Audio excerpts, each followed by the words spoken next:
The most important thing that I believe as men that we can train for and that we can live our lives for, the most important thing we can train for is energy.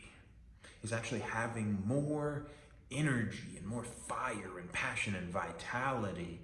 Most of the training advice you see and most of the goals in training, it's either strength or it's muscle size, or or you've got endurance trainers, which is pretty good for energy. But you very rarely see anyone talk about training for energy, for actual life force flowing through the body so that you can make it through the day, so you can stay alert and you can perform all day long. I believe energy is the number one most important thing to train for, especially as a father, right? I mean, when my energy's down, I get frustrated and irritable and tired, and I just don't have the strength or the energy to play and to engage and to even meet the emotional needs of my wife and my kids. So energy is so vitally important, and it's not really talked about. So like, you have to stop doing the things that take energy away from you. You gotta stop doing the things that lower your body's energy and vitality, and you gotta start doing and start eating new things that are going to give you more energy to get through the day. Right? If you eat a bunch of sugary food loaded with caffeine in the early part of the day, you're going to crash. You're gonna crash, and then 3 o'clock's gonna roll around, and you're gonna be tired, and then you're gonna get home and you're going to be irritable, and you're gonna snap at your wife and snap at your children. You're not gonna know why. You're not really gonna understand what's going on and why am I so moody and irritable. It's actually the fact that your energy levels are just in the dirt, they're tanked, right? So when it comes to training, here's my routine that's working really well currently. This is the routine I've been doing now for a couple of months. I've lost over 20 pounds in 2 months, and I'm getting stronger, and I'm having more energy despite being on a calorie deficit. Right? And these are things that most people say you can't do all at once. They say you can either lose fat or build muscle and strength. They think you can't do both. Or if you're gonna lose fat or you're gonna strength train, you're gonna be tired and you're gonna actually have less energy. And the regimens I've done in the past, that was true. I could only do one or the other. I could either lose fat, I could gain muscle, but in both cases, I was tired because I was undernourished and overtrained. Overtraining's it's kind of a bugaboo topic, in the fitness world and in the health world. and I think there's a lot of truth. I think if you recover properly, you can train really hard. But on the opposite side, if you train really hard, I think you need more rest than you realize. If your goal is strength and muscle size, right? You need extra rest in that case. And even more so if you're on a calorie deficit trying to lose fat also, right? So the regimen that's been working really, really well for me, I am strength training 1 time a week. Yes, 1 time. And not only 1 time, but 1 set of an exercise. So I'm following like a Mike Mentzer's heavy duty workout, a HIIT. He had this high intensity training, heavy duty he called it. So the lift, essentially 1 time a week, I do it on Saturday. I do 1 set of deadlift or squat. And then I do 1 lift, 1 set of dips, and 1 set of pull downs, of cable pull downs. The key is you have to do them all to max reps. You have to burn it out. You have to go all the way. You have to tell the muscle, you have to push it past its limit so that your body says, we're not strong enough, we need to be stronger. That's the key. 1 set's not gonna work if you don't go all the way. If you leave 1 rep in the tank, 2 reps in the tank, forget about it, you're not gonna grow. It's not going to happen. You have to go all the way. So you can do it whatever reps you want, 5 to 10, 8 to 15, doesn't really matter. Deadlifts is about 5 to 8 reps. Squats, 8 to 15. Pull downs, 8 to 15. Dips, you're like 5 to 12, you know, and the numbers, you can move those a little bit, but the important thing is that you go max all the way, burn the muscle out, no more reps left in the tank. You know, do one warm-up set if you need, 2 warm-up sets, you know, to push the weight up, but then you only have 1 working set and that's it. Like I can do all that and be out of the gym in 25 minutes, tops. So 1 day a week, heavy strength training, resistance training taken to failure. The rest of the week, what I'm doing, most days, incline treadmill. Throw that thing up to 12 to 15 incline, put it on 2.5 for the speed. You're walking, you walk, but it gets your heart rate up in that aerobic zone. So for me, that's between like 130 and 150, 135 to 155 beats per minute. That's that aerobic zone, that's that zone 2 cardio. What that does is that makes sure that your body is utilizing fat for storage, or for energy. I'm sorry, it's utilizing fat for energy. It's aerobic instead of anaerobic. It's not using oxygen and ATP and all that. It's using the fat storage. So I'm doing that for 20 minutes, 20 to 30 minutes, you know, and it just kind of depends on how I feel on the day. Some days it's only 20, some days it's 30. Some weeks I do it only 3 times and I walk and do other things.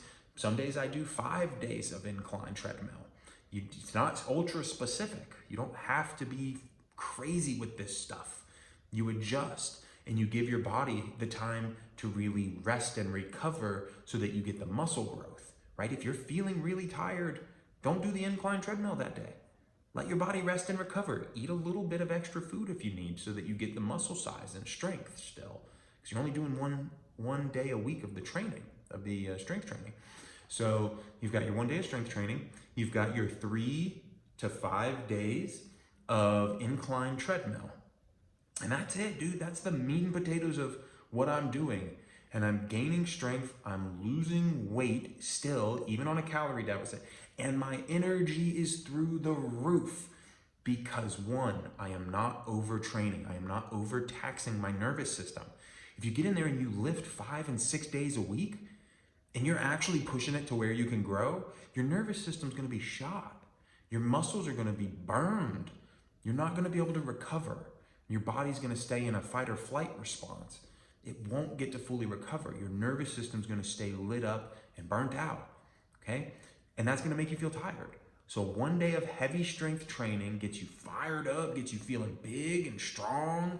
And look, I'm not little, you know, it's like, I'm not huge by any means, you know, I'm 205 pounds, you know, I'm it's decent. I'm decent on 1 day a week, okay? Most people think it can't be done, but it can. So 1 day a week, strength training gets that body, nervous system strong. You're resting the other 6 days essentially so that your body recovers, so your energy stays high. You've got the incline treadmill, which helps to burn extra fat. And what zone 2 cardio does, so this is that aerobic training, the incline treadmill, what that does is it trains your mitochondria, the parts of the cell that are responsible for producing the energy and producing the ATP that allows you to have energy and to be energized and full of it. Zone 2 training, aerobic training, produces more mitochondria in the cells. You actually increase the density of the mitochondria and the amount of mitochondria that are present, so you have more energy. You've got the strength training, which gives you energy, makes you strong, makes you be able to get through the day. You've got this aerobic training, which burns fat and increases the mitochondria in the body, leading to more energy. It's a beautiful thing. It's a really, really beautiful thing. Now, in addition to that, what I'll do on the other 2 days, possibly 2 other days a week, just depends on how I'm feeling, depends on how the strength training went. So like on a Tuesday, maybe Monday, so I lift on Saturday. So then come Monday or Tuesday, depending on how I feel, I might do a little bit more resistance training, potentially. And it's more rehabilitation for my squat. My squat is not great. I have low back injuries, low back issues, and I've dealt with them for years. So on certain days, some weeks, I might do some of that retraining. So I'll do body weight squats, I'll do split squats, Bulgarian split squats, all body weight, no weight, no additional weight or resistance, just to train my movement patterns is what I'm doing. And then I will do some ab work. I'll do some planks, I'll do some side plank, I'll do some powerlift presses, some like anti-rotational core work to strengthen my lower back and my core, because it's all very weak and disengaged in the grand scheme of things where I need it to be. I've got some of those issues in the sciatica and my L5-S1. So I'll do some of that as a supplement sometimes for that retraining of the core and the squat and the low back. And that's it. You do those, I mean, it's not it, okay? You know, you have to clean up your diet too if you want more energy, right? So that's the physical workout, that's the training aspect. Now, the diet's almost the easier part. It's harder in a sense if you can't hold back your addictive urges, but you gotta stop eating food that brings you down. You gotta stop all the crazy sugary energy drinks and soda. That stuff crashes you, just crashes you. Processed foods, all of them, whether it's chips, fried in oil, whether it's crackers, even the health food crackers, like I'm plant-based. I have a vegan diet, a plant-based diet, which I think helps me recover also. But even those vegan processed snacks, they're not good for you. They're terrible. They'll make you feel like shit, especially once you clean up the diet. If you clean up the diet, you eat less cheese. Like if you want to eat meat, okay, cool, that's on you. Like I'm not saying it's bad. Like that's everyone to each their own. Test your body, see what works for you in your body, you know. But things like cheese and the casomorphines in the cheese, they've been shown to reduce your energy. They're addictive. They alter your brain chemistry, right? So like you should cut that stuff out. All these crazy extra fats, like cut it out. Processed foods, bread, you know, not even so much for the gluten, but it's just this ultra processed food. The body doesn't do well with it, and it drops your energy significantly.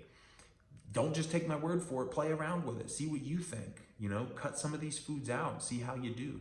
Coffee, I drink coffee. I drink it I drink coffee with a little bit of sugar and oat milk. Like that's what I do, and like that's fine. My energy's still climbing more and more and more. So like things like that are okay in moderation. A little bit of sugar is okay. You know, don't go get a double caramel frappuccino wappa whoopie with the whipped cream and stuff at Starbucks at 8 in the morning. Like you're gonna fucking feel like shit later in the day, right? So you have to stop eating the terrible food. Increase your amount of whole foods, plant-based whole foods. Like even if you want to eat meat, yeah, fuck it, eat more broccoli, you know, eat more salads, eat some Brussels sprouts, eat these real fulfilling vitamin-rich foods, and your body is going to start producing so much more energy. You're going to feel so much clearer and more alert through the day. Your mood and your emotions are going to mellow out, and you're just gonna feel better than you knew was possible, especially if you've come from a background of poor diets and heavy resistance training. Like, I mean, when I was trying to bulk in the past, you know, it was eat whatever the hell I could and lift as much as I could, and I felt like garbage. I just felt like garbage. I don't know about you, but I felt like garbage. It is night and day, and my strength continues to climb more than when I did that. I get stronger, I'm getting bigger, and I'm getting leaner. I'm having it all.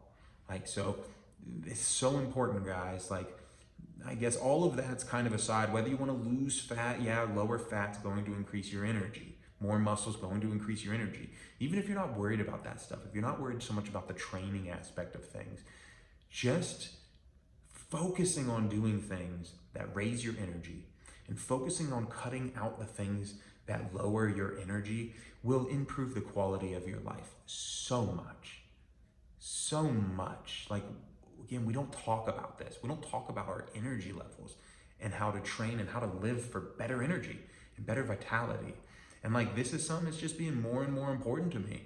Like, the older I'm getting here, I'm feeling like I'm maturing more. Again, I'm 34 now, and well, I'm about to be 34. I'm only 33, I guess. But this energy thing is, it's feeling really important. So I wanted to share this message with you guys.